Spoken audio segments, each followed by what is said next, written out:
AJ Raval affirmed that she is confident her boyfriend Alger Abrenica will not cheat on her, and if ever he does, she said she will only have herself to blame.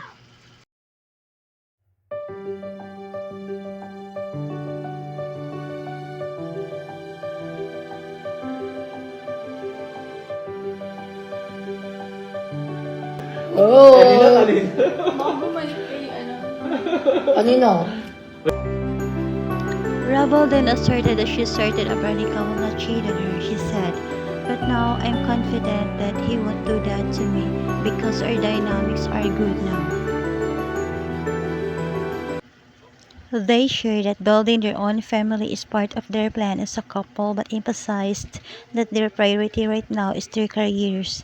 And the actor stole sons from his first marriage with actress Kylie Padilla. Magpapagalan-galan tayo mata kay Kelly Jean. Anong ganap sa birthday ni AJ?